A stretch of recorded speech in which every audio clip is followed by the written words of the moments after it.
Down front. Michael Pina, Vice Sports.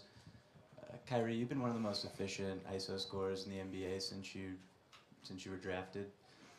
Do you feel like you're playing your best one-on-one right now, as you have at any point in your career? I just think I'm seeing the floor a lot better than I was in my younger years, you know, or previously before we had the team that we have now. There's a lot more spacing, understanding where teams are coming from to double team or come over and help, and just watching a lot of film. And just dedicating myself to the game, you know, not cheating it, not trying to skip any steps, understanding that, you know, every game that I get a chance to go out there and play, it's a chance for me to continually get better, dominate in, you know, in any facet of the game, and as well as lead my team and do whatever it takes. So that fearless attitude that I have, you know, is now, you know, definitely putting me in a position to be successful out there on the floor. But none of that happens without the teammates that I have, and the unbelievable selflessness that they have. You know, that selfless nature allows me to be who I am truly. So just grateful for that.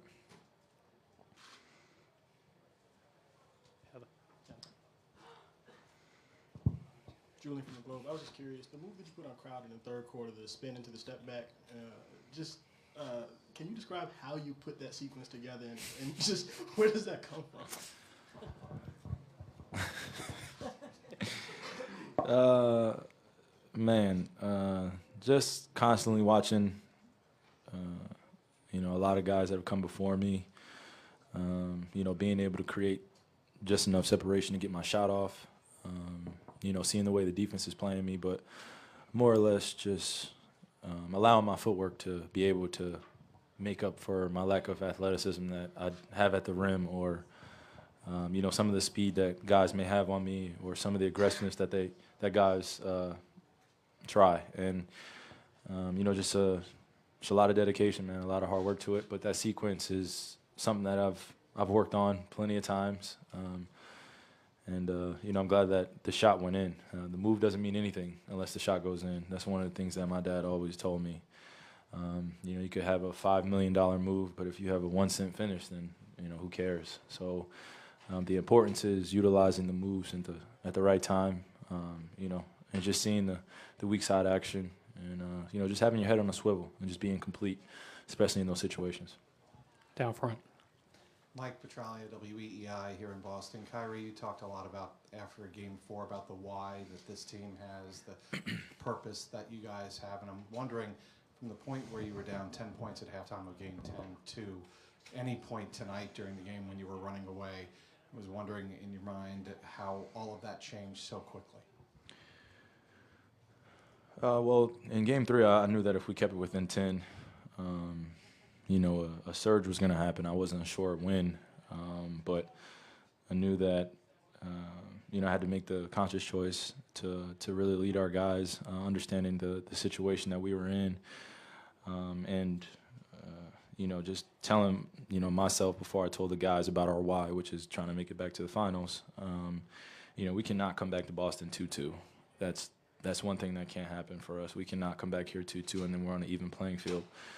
So the importance and the magnitude of that moment was definitely captured by my teammates and myself. And you know, you look back on it, and it definitely helped us grow as a team and mature. So that's something that we needed ultimately to lose Game 3 in the fashion that we did, in the way that Boston challenged us continuously. We needed all that to propel us to this moment. And there are more moments to come where we'll be tested, especially on the West Coast, playing against a great team like the Warriors. So it was great for us, and you know, we're happy with you know, getting back to the finals, but we're definitely not satisfied where we are. Mark.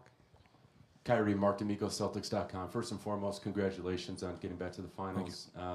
And secondly, you just touched on the challenge that the Celtics did present to you guys. Can you just speak, now that the series is over, on what takeaways you have from your opponent? I mean, well, you have to commend them for accomplishing what they did, especially in the regular season. I mean, the goals that they set, they were definitely challenging us, and it made you know, the league turn for a little bit. Just, you know, 1 versus 2, 2-1, and who's going to get first place, and who's actually ready for the playoffs, and that makes basketball exciting. that makes the league exciting. You know, in the fashion that they were playing basketball was at such a high level. And, you know, honestly, we didn't want IT to go down, but, I mean, the way that guy has played, I mean, the way he was playing, he's deserving of all the credit that he's gotten. And, you know, as well as guys like Jay Crowder and Avery Bradley and Kelly Olynyk and, you know, just all their guys, they're just dedicated to basketball. They're coming out and they're hitting us, and they don't care who you are. You know, I was watching before tonight's game, the game that they played in Golden State, in the way, in the fashion that they did that. That was the testament. That was the turn of how special they could be, and they made it this far. And it was 1 versus 2, and it was a matchup that, you know, we were all looking forward to, and I'm glad that we prevailed. But they tested us every single minute, and we needed that. Left side. Kai, Mike Singer, USA Today. I'm wondering if this conference final title feels any different, given that you played the entire season as the Hunted, given that you won the championship last year and people are gunning for you this year. It definitely feels different. This is one that I can really put in the memory bank and and be proud of up until this point, because I finally got to play majority of the games in the regular season and be challenged every single night. And then the final three weeks of the season, as well as round 1, was some of the toughest basketball that I had to play.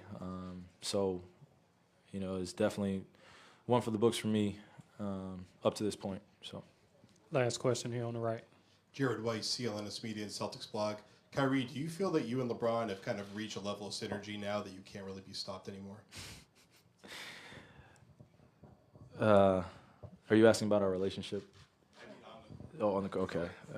Okay. Yeah. Okay. Well, you know, as you can see in our play, especially in his play, I mean, he's been the driving force this whole entire playoff run, and all of us have just really helped him along the way of being just the teammates that we're supposed to be.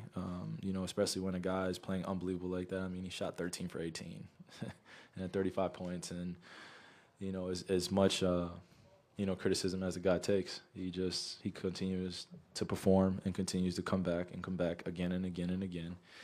And that's the echo of greatness. And when you're around that, you have a choice. Either you can kind of sit back and just watch and observe, or you can pick your game up as well. And I think that synergy is coming along the way. And in our beginning stages, I think that we didn't want to step on each other's toes because of how special we both are, and the other pieces that we have on our team. And that's a hard balance to figure out. But the special ones figured out. And I'm just eternally grateful to have a guy like that, as well as K-Love, Tristan, JR, all my teammates. But when you look at how this team is run and who are the driving forces behind it, it has to be myself and Bron. And we understand that, and it falls on our shoulders, as well as everyone else. But we have to carry it. And I accepted that, and he knows I'm preparing every single day, and I'm dedicating myself every single day to this game, and I'm leaving it all out there. And I expect the same from him. So when you get to that level of trust, and you allow him to, or you allow someone to come into, you know, a friendship that extends well off the court, and you understand how great this era can be if we are selfless to the point where we don't think about anything else except for the greatness of our team and what we can accomplish. So we stay in that moment. We're very special. So. All right. Thanks, everybody. Thanks, Kyrie.